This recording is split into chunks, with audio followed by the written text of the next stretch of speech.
আপনি কি কখনো ভেবে দেখেছেন আল্লাহ তাআলা কাকে বলেন একজন মুমিন মহিলা? শুধু পর্দা করলেই কি একজন নারী মুমিন হয়ে যায়? নাকি শুধু নামাজ পড়লেই? নাকি মুখে ইসলামিক কথা বললেই? না প্রিয় বোনেরা, মুমিন হওয়াও এতটা সহজও না, আবার অসম্ভবও না। আজকের এই ভিডিওটি যদি আপনি শেষ পর্যন্ত দেখেন, তাহলে ইনশাআল্লাহ আপনি নিজেই বুঝে যাবেন আজ আমি কোথায় দাঁড়িয়ে আছি আর আমাকে ঠিক কোথায় পৌঁছাতে হবে। আমাদের অনেক বোন আছেন যারা বেশি আমল করতে পারেন না, যারা ভিতরে ভিতরে কাঁদেন আর একা একা আল্লাহর কাছে বলেন, ইয়া আল্লাহ, আমি যদি তোমার একজন প্রিয় বান্দি হতে পারতাম। এই ভিডিওটি ঠিক আপনাদের জন্য। একটি অনুরোধ রইল, ভিডিওটি স্কিপ করবেন না, কারণ মুমিন মহিলার এই 5টি গুণ একে অপরের সাথে এমনভাবে জড়িত যে একটি বাদ পড়লে পুরো ছবিটাই অসম্পূর্ণ থেকে যায়।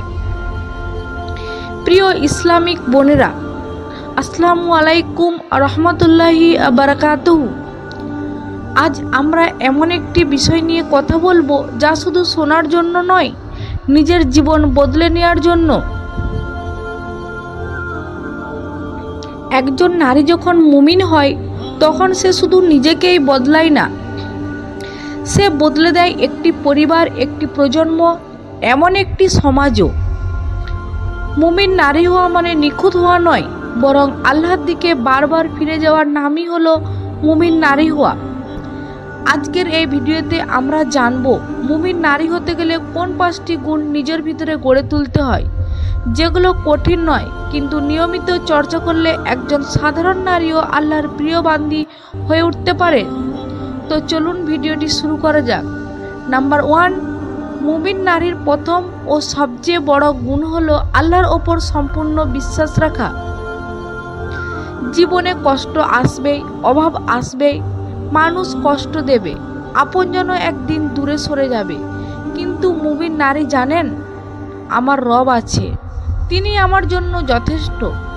যখন সে কাঁদে আল্লাহর কাছে কাঁদে, যখন সে ভয় পায় সে আল্লাহর কাছে আশ্রয় চায়, যখন কিছু হারায় তখন বলে ইন্না লিল্লাহি ওয়া ইন্না ইলাইহি রাজিউন। এই ভরসাই তাকে ভেঙে পড়তে দেয় না, এই বিশ্বাসই তাকে শক্ত রাখে।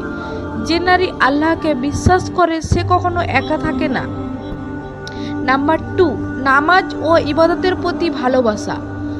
মুমিন নারী নামাজকে বোঝা মনে করে না, বরং নামাজই তার শান্তির জায়গা। সে জানে নামাজ ছাড়া জীবন অন্ধকার, আর নামাজ থাকলে জীবন আলোকিত। ফজরের নামাজ তার দিনকে পবিত্র করে, জোহর ও আসর তাকে দুনিয়ার ব্যস্ততা থেকে টেনে বের করে, মাগরিব তাকে পরিবারের দিকে ফেরায়, আর এশা তাকে আল্লাহর কাছে সঁপে দেয়। সে নিয়মিত দোয়া করে, কোরআনের সাথে সম্পর্ক রাখে, যদিও অল্প পড়ে কিন্তু নিয়মিত। মুমিন নারী জানেন ইবাদত শুধু ফরজ নয়, এটা আত্মার খাবার। নাম্বার 3, লজ্জাশীলতা ও শালীনতা। রাসূল সাল্লাল্লাহু আলাইহি ওয়াসাল্লাম বলেছেন, লজ্জা ঈমানের অংশ। মুমিন নারী তার পোশাকে, কথায়, আচরণে, দৃষ্টিতে লজ্জাহীন নন। সে জানে লজ্জা মানে দুর্বলতা নয়, বরং লজ্জাই নারীর সবচেয়ে বড় সৌন্দর্য। সে অশ্লীল কথা এড়িয়ে চলে, অপ্রয়োজনীয় মেলামেশা থেকে নিজেকে দূরে রাখে, নিজের মর্যাদা নিজেই রক্ষা করে। যে নারী নিজের সম্মান বোঝে, আল্লাহ তাকে আরও সম্মান দেন। নাম্বার 4, ধৈর্য ও ক্ষমাশীলতা।